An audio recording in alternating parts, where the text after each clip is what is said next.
देखो एक बेटा जब हम लोग बैंकिंग करते हैं, यानी कि बैंकिंग में पैसे के लेन देन होता है, पैसे का ट्रांजैक्शन होता है, पैसा जमा होता है, लोग लोन वगैरह देते हैं, दुनिया भर की चीज़ें होती हैं। फिलहाल हमें बैंकिंग में जो ट्रेंड चलता है, जो सिस्टम होते फॉलो होते हैं, वो हमें इस चैप्टर में पढ़ना है। सबसे पहले जो बेटा हमें पढ़ना है वो क्या है, आरटीजीएस। अब देखो पैसा जब हम लोग ट्रांसफर करते हैं, बच्चा पैसा समझते हो, पैसे मतलब आपको एक जगह से दूसरी जगह पैसे ट्रांसफर करने। भाई मैं रहता हूँ इलाहाबाद में हूँ, कोई रहता है लखनऊ में, तो अब प्रयागराज से इलाहाबाद से लखनऊ पैसा ट्रांसफर करना है, आगरा ट्रांसफर करना है, दिल्ली करना है, मुंबई करना है, या पैसे को ट्रांसफर करना है, उसके लिए दो सिस्टम होते हैं बैंक में, दो एक तरह से कह सकते हो सॉफ्टवेयर होते हैं, जिसको हम लोग बोलते हैं, एक होता है आरटीजीएस और दूसरा होता है बेटा एनईएफटी। क्या होता है, एक होता है आरटीजीएस और दूसरा होता है एनईएफटी। तो पहले हम बात करते हैं आरटीजीएस की।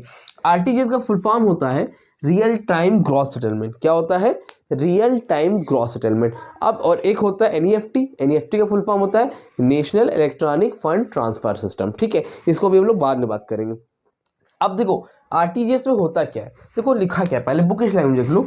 It is an online fund transfer system. क्या है, एक ऑनलाइन फंड ट्रांसफर सिस्टम है कि जो ऑनलाइन के थ्रू आप पैसा ट्रांसफर कर सकते हो, where in the amount involve is ₹2 lakh और मोर। लेकिन मिनिमम कम से कम 2 लाख रुपए तो होने ही चाहिए, अदरवाइज तो पैसा ट्रांसफर नहीं होगा। अगर आप आरटीजीएस का यूज़ करते हो तो एटलीस्ट 2 लाख रुपए होना चाहिए। और उसका मतलब क्या है, ऑनलाइन के थ्रू पैसा ट्रांसफ़र करना। समझ में आ रही बात। अब ये फैसिलिटी जो लोग लेते हैं ना, तो उनके पास कम से कम 2 लाख रुपए होने चाहिए। एक तो ये हो गया, ठीक। अब इसके फीचर्स क्या क्या होते हैं, देखो फीचर्स में सब पढ़ोगे तो और डिटेल में समझ में आएगा। RTGS transactions are processed individually. RTGS का जो ट्रांजेक्शन होता है वो इंडिविजुअली प्रोसेस होता है। मतलब जैसे मान लो मैं गया, मुझे आरटीजीएस करना था, मैंने कहा भाई साहब देखो मुझे ये कानपुर में एक बैंक है, ये भैया के अकाउंट में 5 लाख रुपए ट्रांसफ़र करने अर्जेंट है, मतलब करने हैं, अर्जेंट है कि नहीं है, मुझे आरटीजीएस के थ्रू करने। आरटीजीएस में क्या होगा, पहली बात तो 2 लाख रुपए होना चाहिए, 2 लाख से ज़्यादा है ट्रांसफ़र हो जाएगा। आरटीजीएस से क्या होगा, तुरंत ट्रांसफ़र हो जाएगा, मतलब विद इन 30 मिनट्स, मैक्सिमम वो बोलते हैं 30 मिनट्स, नहीं तो 1 मिनट के अंदर आपका पैसा क्या होगा, जहां भी आप ट्रांसफ़र कर रहे हो, लखनऊ, कानपुर, आगरा, वो पैसा ट्रांसफ़र हो जाएगा इंडिविजुअली। अब इसमें पढ़ोगे तो सिर्फ बैचेस में होता है, इसमें एक साथ नहीं होता है, इसमें 10-10 लोगों का एक साथ होता है, लेकिन इसमें क्या होता है बेटा, इंडिविजुअली। मैं गया बैंक में, मैंने कहा बैंक भैया पैसे जमा करो, बैंक ने पैसा लिया और बैंक ने क्या कर दिया, जमा कर दिया। समझ में आ रही बात। ये हो गया आपका पहला फीचर। दूसरा क्या है, RTGS facilities only by CBS enabled bank branches. RTGS facility कहाँ पर अवेलेबल होती है, सिर्फ और सिर्फ सीबीएस इनेबल्ड बैंक में। ठीक है, कोर बैंकिंग सोल्यूशन। अभी जो सीबीएस है ना, अभी आगे एक टॉपिक है सीबीएस, मैं वहाँ पे समझाऊंगा तो आपको समझ में आ जाएगा। फिलहाल आप फीचर में खाली इतना लिख देना यहाँ पर कि जो आरटीजीएस फैसिलिटी सिर्फ और सिर्फ वहाँ अवेलेबल होती है जहाँ पर सीबीएस इनेबल्ड बैंक होते हैं, जहाँ पर जिस बैंक में सीबीएस फैसिलिटी होती है वहाँ पर आरटीजीएस फैसिलिटी होती है। Number 3, the minimum amount of transaction ₹2 lakh. Minimum कितने रुपए होने चाहिए बेटा, 2 लाख रुपीज़ तो होने ही चाहिए। Number 4, fees charge for RTGS transaction vary from bank to bank. अब भाई देखो बैंक पैसा ट्रांसफ़र करेगा, मैं 5 लाख रुपए लेके गया, मैंने कहा पैसा ट्रांसफ़र करो, तो अब जब बैंक ट्रांसफ़र करेगा ना तो कुछ ना कुछ चार्जेस लेता है, 20 रुपये, 50 रुपये, 100 रुपये, 200 रुपये, इस तरह से लेता है। तो अलग अलग बैंक के अलग अलग होते हैं, तो वही बोल रहा है कि ट्रांजेक्शन क्या होते हैं, वेरी करते हैं from bank to bank. I hope आपको यहाँ तक क्लियर हुआ होगा। ठीक है, आगे बढ़े। एनईएफटी। एनईएफटी का फुल फॉर्म होता है national electronic fund transfer system. क्या होता है, नेशनल इलेक्ट्रॉनिक फंड ट्रांसफर।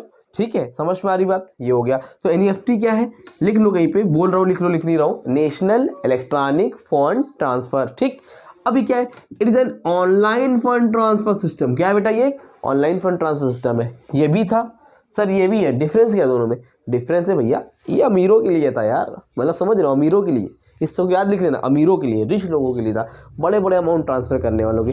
ये हम गरीबों के लिए 5 रुपये, 50 रुपये, 500 रुपये, 2000 रुपये, 5000 रुपये, हम लोगों के लिए। समझ में आ रही बात।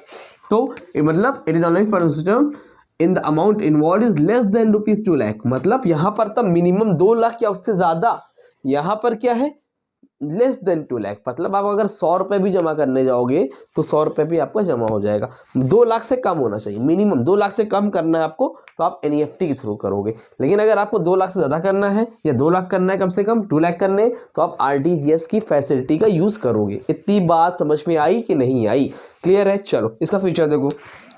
NEFT transaction are settled in batches. NEFT transaction किस में सेटल्ड होते हैं बच्चा, बैचेस में होते हैं। मतलब यहाँ पर देखो बेटा इंडिविजुअली लिखा था ना, यहाँ पर क्या लिखा है, बैचेस लिखा है। बैचेस का मतलब ही यही होता है कि जो ट्रांजेक्शन सेटल होते हैं इंडिविजुअली नहीं होते, बैचेस। मतलब जैसे मैं गया, मैंने 2,000 रुपये दे दिए, जमा कर दिया, फिर कोई और आया उसने 10,000 दे दिया, फिर कोई आया उसने 1 लाख रुपए जमा कर दिया।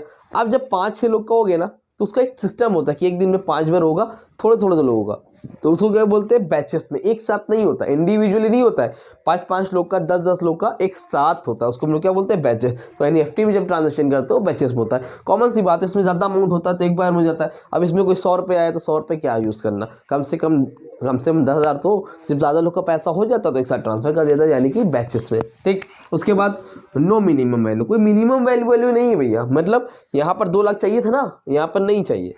नंबर 3 इंक्रीज, इन केस लिखा है, सॉरी क्या है, INCAS, in case one does not have bank account. बोल रहा है अगर कोई ऐसा है, रुको मैं रेड मार्कर ले लेता हूँ ताकि आपको अलग से दिखे। बोल रहा है in case one does not have bank account, अगर कोई ऐसा है जिसके पास बैंक अकाउंट नहीं है, the maximum amount that can be transferred through NEFT system is 49,999, यानी कि 49,999। कह रहे हैं कि अगर कोई पर्सन है इसका बैंक अकाउंट नहीं है, जैसे मान लो ये एक पर्सन है मिस्टर रमेश। अब ये मिस्टर रमेश के पास क्या है, बैंक अकाउंट नहीं है, लेकिन इनको पैसे ट्रांसफ़र करने हैं, किसी को ट्रांसफ़र करने हैं। मान लो ये है मिस्टर रमेश ट्रांसफ़र कर रहे हैं मिस्टर राहुल को। अब मिस्टर रमेश मिस्टर राहुल को पैसा ट्रांसफ़र करेंगे, लेकिन इनके पास बैंक अकाउंट नहीं है, तो मैक्सिमम ये 49,999 रुपये ट्रांसफ़र कर सकते हैं, ज़्यादा नहीं कर सकते। हाँ, खुद का अकाउंट है तो आप 50 भी कर सकते हो और 2 लाख रुपए तक ट्रांसफ़र कर सकते हो। लेकिन अगर आपका सिस्टम जो है एनईएफटी नहीं है तो फिर वहाँ पर नहीं कर सकते हो। अगर आपका अकाउंट नहीं है तो आप ट्रांसफ़र नहीं कर सकते हो, आपका अकाउंट होगा तभी आप ट्रांसफ़र कर सकते हो। अगर अकाउंट नहीं है तो 49,999 से ज़्यादा नहीं कर सकते। Number 4 NEFT facilities only by NEFT enable bank branches. NEFT facility कहाँ अवेलेबल होती है, only by NEFT enable bank में। जैसे यहाँ पर अवेलेबल तो जहाँ पर सीबीएस इनेबल बैंक था, उसी तरह एनईएफटी इनेबल बैंक, जहाँ पर एनईएफटी फैसिलिटी होगी, एनईएफटी इनेबल बैंक ब्रांच होगा, वहीं पर एनईएफटी फैसिलिटी अवेलेबल होती है। आई होप आपको यहाँ तक क्लियर होगा और इसका नोट चाहिए रहेगा तो टेलीग्राम चैनल ज्वाइन करो, वहाँ पर मैं नोट्स अपलोड कर रहा हूँ। ऑलरेडी मैं 3 चैप्टर की कर चुका हूँ। ठीक है।